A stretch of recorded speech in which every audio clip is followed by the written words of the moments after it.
అదే RTV app వార్తల్ని క్షణాల్లో చదివే అవకాశం ఉంటుంది. ఒక న్యూస్ పేపర్, ఒక టెలివిజన్ ఛానల్ మీ చేతుల్లో ఎప్పుడూ ఉంటాయి. ఈరోజు యాత్ర 2 అశేషంగా ప్రపంచవ్యాప్తంగా ఉన్న తెలుగువారందరూ కూడా, ప్రత్యేకించి వైఎస్ఆర్ గారి అభిమానులందరూ కూడా మొత్తం ఇదంతా మాకు ఒక పండగ వాతావరణం కింద ఉంది. ఇవాళ మనం చూసినట్టయితే జగనన్న రాజకీయ ప్రస్థానము ఏ రకంగా ప్రారంభమైంది, జగనన్న ఏ రకంగా ప్రజల ముందుకు వెళ్ళారు ఒక 14 సంవత్సరాల క్రితం అనేది మాకు అందరికీ కూడా కళ్ళు కట్టినట్టు విధంగా మరి చూపిస్తూ ఉన్నారు. మరి యాక్టర్ జీవా కూడా జగనన్నని ఇంకా సేమ్ యాస్టీస్ దింపేశారు అంతే.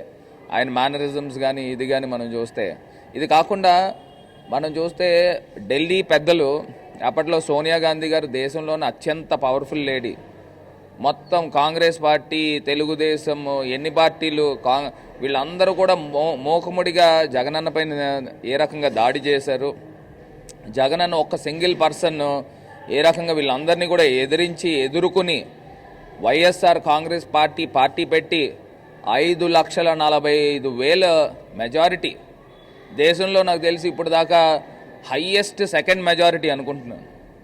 అంత మెజారిటీతో ఎంపీ కింద గెలిచి దాని తర్వాత ముఖ్యమంత్రిగా ఏ రకంగా ప్రమాణ స్వీకారం చేశారనేది నిజంగా జగన్మోహన్ రెడ్డి గారు ఒక జీవిత చరిత్రే ఒక సినిమాల కన్నా అత్యధిక మలుపులు కనబడుతూ ఉన్నాయి.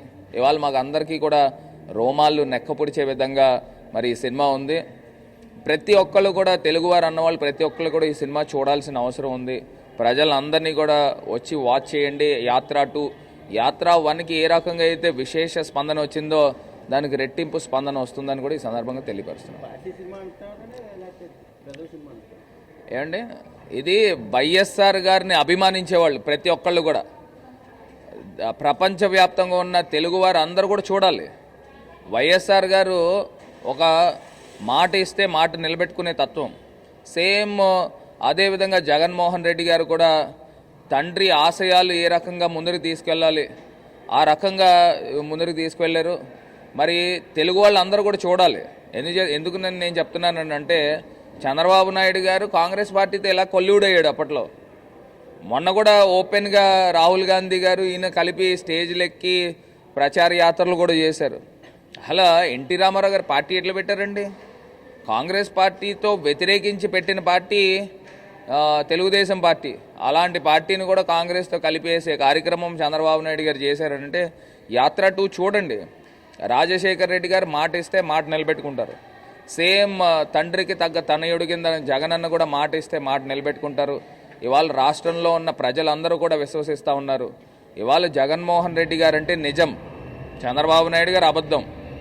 ఏదో ఒక్కసారి అబద్ధం ఒకసారి గెలిచింది కాదు, నిజము ఎల్లప్పుడూ గెలుస్తుంది. ఆ నిజమే జగనన్న.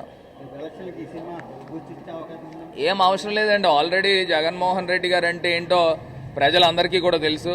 ఇవాళ కొత్తగా ఎవరికి చెప్పక్కర్లా. కాకపోతే ఇలాంటి సినిమా రావడం వలన ముఖ్యంగా ఏ రకంగా ఉంటుందంటే, జగనన్నని రాజకీయ ప్రస్థానము ఏ రకంగా ప్రారంభమైంది అంటే, ఇవాళ 18-19 సంవత్సరాలు వయసులో ఉన్న వాళ్ళందరూ కూడా 14 సంవత్సరాల క్రితం ఏం జరిగిందనేది తెలియదు కదా. సో అలాంటి యూత్ అందరికీ కూడా ఒక మంచి మెసేజ్ అని కూడా సందర్భంగా తెలియపరుస్తుంది. మరిన్ని వీడియోస్ కోసం ఛానల్ ని సబ్స్క్రైబ్ చేయండి. లేటెస్ట్ అప్డేట్స్ కోసం వాట్సాప్ ఛానల్ ని ఫాలో చేయండి. అండ్ లింక్ డిస్క్రిప్షన్ లో ఉంది.